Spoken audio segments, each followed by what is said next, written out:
Sabe aquela sensação quando a música de um filme simplesmente arrepia? O que exatamente torna o som de Hollywood tão mágico? Bom, nessa análise a gente vai tentar decifrar juntos essa linguagem secreta por trás da música que tanto nos emociona no cinema. Vamos começar com uma coisa que todo mundo conhece. Aquele som, sabe? O som épico que toca junto com o logotipo do estúdio antes mesmo do filme começar de verdade. Por que será que só aquilo já mexe tanto com a nossa expectativa?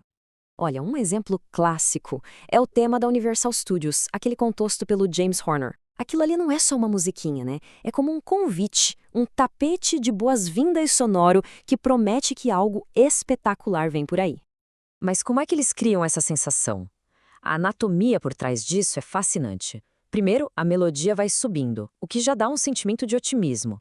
Eles usam uma coisa chamada modo lídio.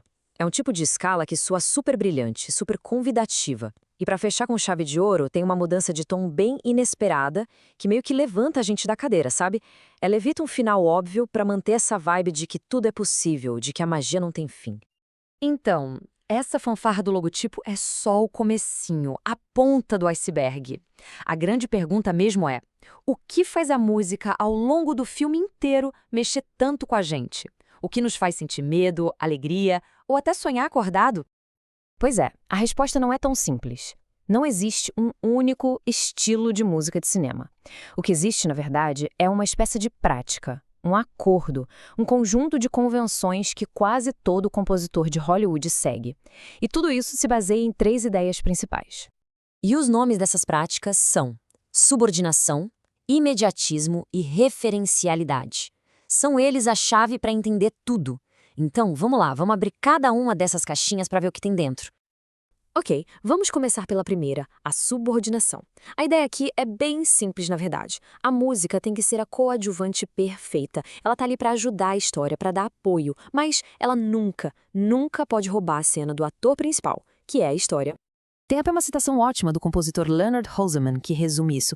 Ele diz que o que move a música de cinema não são as ideias musicais em si, mas as ideias da história, do roteiro, é a narrativa, o que a gente está vendo na tela que manda em tudo. E é aqui que está a grande diferença, por exemplo, para uma música de concerto. Numa sinfonia, a música é a estrela principal, ela segue a lógica dela mesma. Agora, no cinema, não. A música está sempre a serviço de algo maior, o filme como um todo. E isso pode ser usado de formas geniais. Pensa naquela cena do Hannibal Lecter.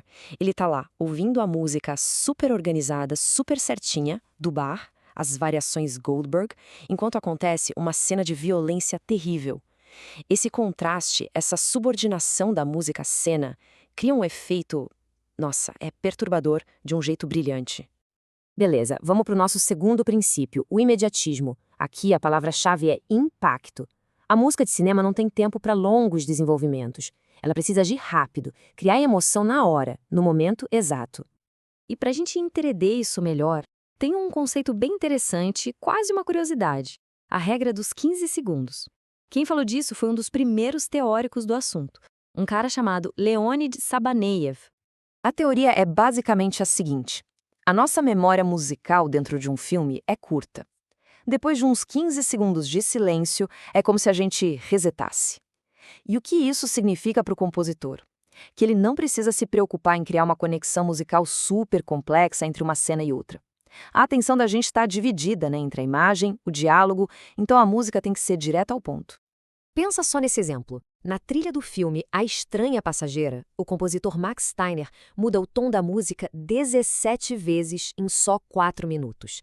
É uma loucura, né? Mas faz todo sentido. Essa impaciência da música reflete perfeitamente a montanha-russa emocional da personagem. E chegamos ao nosso terceiro e último princípio, a referencialidade. Esse aqui é sobre usar a música como um atalho cultural. É usar sons e estilos que a gente já conhece, que já têm um significado, para comunicar uma ideia ou emoção de forma instantânea.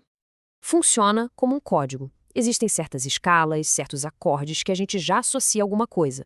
Por exemplo, aquele modo lídio de que a gente falou lá no começo da Universal, ele virou quase um sinônimo de otimismo, de maravilha.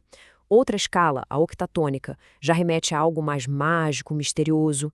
É um jeito de falar direto com o nosso subconsciente. É por isso que a gente sabe na hora quando está ouvindo o tema de um herói ou o de um vilão. Ou por que uma música de fantasia é tão diferente de uma de ficção científica? Elas estão literalmente falando idiomas musicais diferentes, usando esses códigos que a gente já entende sem nem perceber. Certo. Então a gente viu esses 3 pilares. A música serve à história, ou seja, a subordinação, ela age rápido, o imediatismo, e ela usa códigos que a gente conhece, a referencialidade. Mas como é que a combinação disso tudo cria aquela magia, o tal som de Hollywood? Olha, tem uma frase do livro Harmonia de Hollywood que eu acho que captura a essência da coisa. Diz que em Hollywood, a harmonia é um recurso expressivo tão forte que é capaz de criar mundos mágicos e plantar na gente a expectativa de algo utópico, de algo perfeito. Então, no fim das contas, a fórmula é essa. A subordinação garante que a música está sempre no lugar certo. O imediatismo faz com que essa emoção chegue na gente com força e na hora certa. E a referencialidade usa toda a nossa bagagem cultural para que tudo isso faça sentido imediatamente. É a combinação perfeita para criar essa sensação de maravilhamento. E agora que esse código está um pouco mais claro, ouvir a trilha de um filme pode se tornar uma experiência completamente diferente, uma nova aventura. Fica a pergunta no ar. Da próxima vez que as luzes se apagarem no cinema, o que será que a música vai nos contar?